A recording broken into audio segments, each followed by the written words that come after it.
Hey guys, welcome to episode 3 of Asking Ashley, and yet another week of fantastic advice from yours truly. Before I get into this week's submissions, I just wanted to thank everyone for watching, for subscribing, and liking all of my videos. I really appreciate it, and it really helps to foster the community that I am dreaming of creating. So thanks for being part of this process.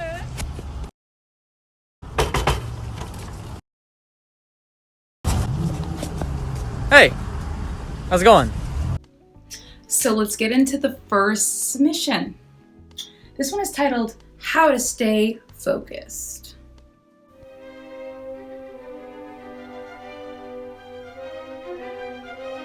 All right, let's begin. Hi, Ashley. Hi. We've been in quarantine for a while now. Me too, sis. And for the majority of it, I was trying to find my sea legs. I do have to say I am somewhat struggling because my work life seamlessly has taken over my personal life. The time I used to have separated from my job is no more. Since I've been working from home, this leaves me in a constant state of production because it seems that there are in fact no more boundaries. Not on my watch! I find myself waking up at 5 a.m. to catch up on work and ending my day at 10 to 11 p.m. if I am lucky. Oh no. I attribute this to having production issues throughout the day, whether it's lack of motivation or just computer fatigue. I'm wondering if you have any advice so I can make room for personal endeavors in this time of home working. I'm really asking for help too because I want to study for my exams to be a licensed architect. My first test is in March. How it's looking right now, I'm worried about my standing and passing. Girl, Molly, you in danger, girl. I will study even if it's 11 p.m. But it would be great to not have to start an hour before the next day. Thanks again.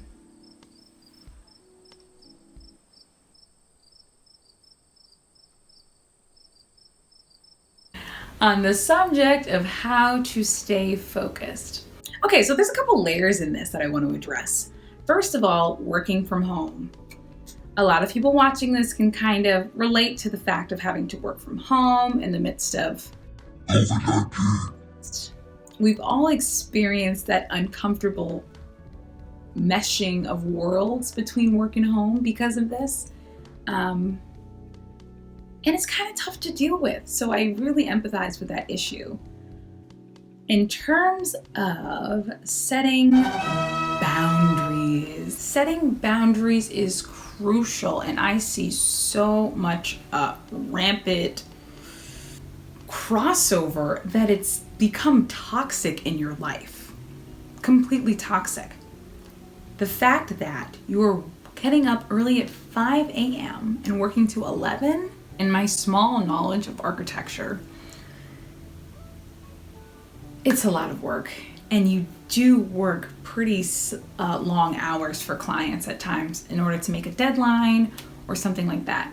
But it's clear here that your boundaries have been crisscrossed. Applesauce, girl, call your boss, because this is so wrong. Oh my God. I think a lot of times the loyalty that we feel to our jobs outweighs the loyalty we feel to ourselves, to our personal time, personal health, personal endeavors. A paycheck is important, don't get me wrong. I enjoy one. Y'all enjoy one. We all do. But you have to set boundaries between you and your job. How are you supposed to be a licensed architect if you can't even get your foot in the door to take the test? At work, you have to start advocating for yourself and saying, I'm only going to spend this amount of time on this project, and if it doesn't get done, it'll still be there tomorrow. This is how burnout happens, because you're putting so much into your job, and a lot of times you don't get that back in accolades. You don't get that back in revenue, and you don't get that back in mental health. Especially if you're unable to advocate. This has given me levels here, because if you're unable to advocate for your personal time that you are owed, then you're unable to take all of this extra work that you're doing and advocate for a better position, higher pay, or anything like that. Don't stop pursuing your license. That's so awesome, and I'm so proud of you for trying this out. Don't give up, even when it's really hard. But sis, you need major boundaries with your job. It's running you, and you are not running it. So you're waking up at 5 a.m., so that's 4 additional hours to your 9 to 5, which is an 8-hour work week, so that is 12 hours. And you're staying up to 11 to sometimes midnight, which is approximately 6 to 7 hours after 5 o'clock, at which you would only be graced with, and this is if your mind can shut down after 5 hours of studying, of working, to sleep, and you're only averaging about 5 hours a night. I know we were just talking math, but that doesn't add up. First, in summation, make sure you're getting enough sleep. Your body absolutely needs it to function, to produce, and make beautiful buildings. You gotta sleep. Second, set a timeline for your study schedule. Outline in this beautiful calendar of yours, or in a planner, or somewhere where you can lay it all out in front of you and look at it every single day before you get started studying. Okay, I have to review this many chapters, take this many practice tests, and review this many sections before test date in March. A lot of times what we forget to include in a study schedule is revisiting certain sections. With a too aggressive schedule, you're assuming that you're going to understand every chapter immediately as soon as you read it. So if you got to push the test back. Number 3, you need boundaries between you and your work life. Put your computer in the attic, put it in the basement, put it in the garage, somewhere where you don't have to see it every day and drive you nuts. But out of sight isn't always out of mind, unfortunately. You need to empower yourself to say, this is my personal time. I've spent X amount of hours at work today, and that's all I'm willing to give. I understand that, but it's above me. Please let me. It's above me. Sorry. Okay, thank you, honey, for sending in your dilemma, and please, with the love of God, get some sleep. Oof, I can see. Oof. The ghetto! All right, so let's get into our second dilemma. This one's titled, "What now?" Exclamation point. Hey, Ashley. Hey. My boyfriend broke up with me a few weeks ago, and we still live together. Awkward. But I'm more pissed than sad, and I just want to move out already. Plus, I have 2 jobs, and I'm doing schoolwork at the same time, which is stressful, and it's keeping me out of the house. And because we're in this whole pandemic, I can't even go out with my girlfriends to celebrate my new singleness. I'm trying to stay positive, but some days are harder than others. Any advice on how to navigate this existence? Love the show. Oh, thank you. And stay safe. Sincerely, Jaded Judy. Oh, Judy. I'm sorry to hear about your recent breakup, and even more sorry to hear about the awkwardness of your current living situation. But there is good news, because my first bit of advice you're already doing. Staying busy. You got 2 jobs and you're going to school. So that's keeping you plenty busy, which is good to keep your mind off of this recent breakup. And I also want to say that a lot of us are going through this type of awkward living situation right now. It definitely has exacerbated those tensions that might have already been there. Don't overwork yourself, but this is going to help you heal much faster. A moving target is hard to hit, so it's going to be much better for you if you continue to stay on your grind, in your books, and moving towards your goals. My second piece of advice, reach out to those girlfriends. You think just because you guys can't go to the club together or get drinks at some rooftop bar, that you can't have that same bonding experience? Who had been saying that? Who said that? Who said that? Who said that? There's still a lot of methods that are not necessarily traditional that you guys can do to bond and stay together.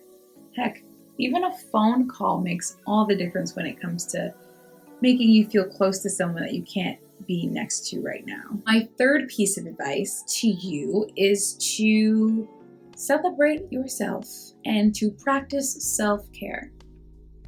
You're doing amazing things right now. You're working 2 jobs. Maybe not by choice. But you're a go-getter for sure. And you're going to school. You're trying to further yourself. When's the last time you celebrated that? That like, hey, I'm going to school and I'm trying to learn something important to me. I'm amazing for that. Oh my God! Wow! Oh my God! I noticed you called yourself Jaded Judy in this email, and I don't think that's fair to you. A lot of people suffer from tension in their relationships. It doesn't necessarily make you jaded. It only makes you a human person. I want to say that there's 2 parts to the mourning process of this relationship. And they are not going to happen one after the other. They will come in waves, and you need to kind of rock with those waves of emotions sometimes. So honor that emotion, but don't marinate in it. Don't stay there. Move past it. That is probably the hardest piece of advice that I've given you, especially when you're living with this person. But hopefully the living situation isn't too unbearable. Otherwise, I would tell you to get out by any means necessary. Stay busy. Reach out to your girlfriends. Self-love, self-care. Honor your emotions, but don't ruminate in them. This one is titled Jealous GF.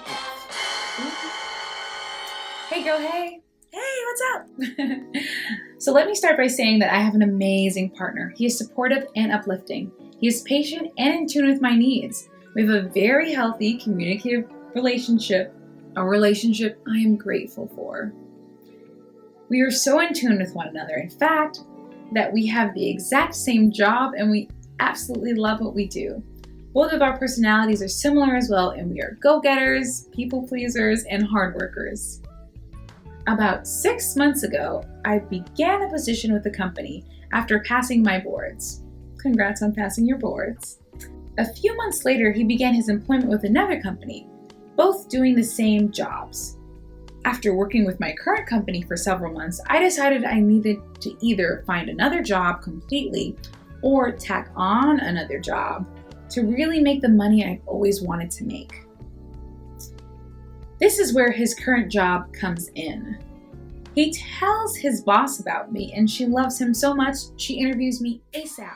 I get the job. He's psyched for me. I'm happy to see an increase in pay. I need to feed my shoe addiction and keep up with the influx of daily Amazon packages. I sign up for full-time and also keep my part-time with my old company. Awesome. Now this sounds messy. Same place of employment. However, our positions are as contractors. So while we work for the same company, we are separate, and we've discussed this extensively. My boyfriend basically started the company's branch in our city. So he's the go-to guy. He has recently been garnering so much praise for his work, and the boss now wants him to work on training other branches. He has gone above and beyond, and the boss is noticing it. So now, jealousy. I'm beginning to feel like the kid whose BFF scored the winning goal while I sat on the sidelines. I'm happy for him, but I'm also like, hey, I can shoot too. I guess my question is, how can I ensure that I don't allow these feelings to impact our relationship? I want him to succeed, just not more than I do. This is difficult because you are in a different season in your life, and clearly your boyfriend has been in his position at this company much longer than you. You're comparing your day 1 to his day 1702. That's not fair to yourself. So Give yourself a little grievance in that regard. It's completely human to feel a little bit of jealousy when someone you care about is doing really well, because it makes you self-reflect. And to a point, that reflection is healthy. You're saying, wow, this person is doing amazing work and in my field. I want to do that. That's healthy. The unhealthy part is, this person is doing such good work in my field, and I am not. And that therefore makes me inadequate. Don't do it to yourself. It's completely unfair. You're on different playing fields, and you'll get there. So honor the season you are in your job as well. And please know that the way you might possibly be beating yourself up about where you are in your position at this new job right now, no one else is doing that. It's just you beating yourself up. Everyone else is too involved in their own lives and in their own work ethic and in their own responsibilities to be comparing the two of you. Focus on yourself and stay in your own lane. The problems will only start once you start swerving into his lane. Honor where you are in your position right now. Be the best starter employee you can be. Get to know your coworkers. Build strong relationships with your clients. Find where your niche is in your job description. You guys might have the same job description, but I'm sure you have different strengths within that position. So find yours and lean into it. That is how you're going to get the same accolades that your boyfriend is getting. Leaning into skills you already have, just like he is. And also, based on your email, I'm not worried about your relationship. You guys are communicating. You've had we're working at the same place together, talk. So I'm guessing there's at least some separation of church and state happening, which is amazing for your relationship. And don't always see the downside of working with a significant other. And make them take you out to lunch. Okay, I'm saying.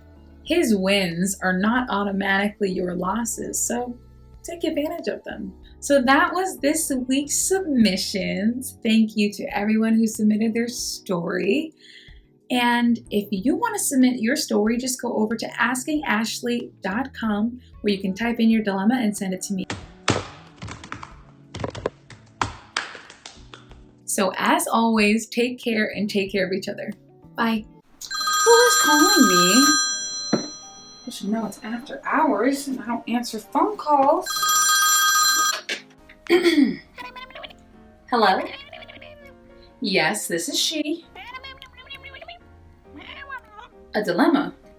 Oh no, honey, it's after 5 o'clock and I don't answer emails after 5 o'clock. Or dilemmas.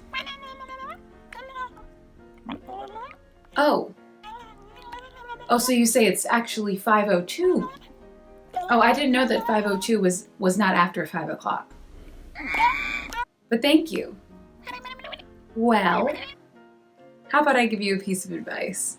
Why don't you go to askingashley.com where I can answer your dilemma there in a timely fashion.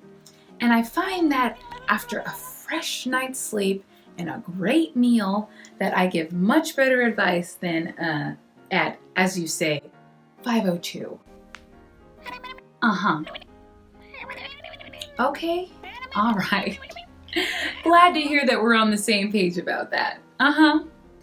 Right, can't wait to read your dilemma. And remember, don't call me after 5 o'clock. All right. Have a blessed day. Yes. All the time. He is good. All right. Bye-bye. Yeah. Okay. Yep. You too. Yeah. Okay. All right.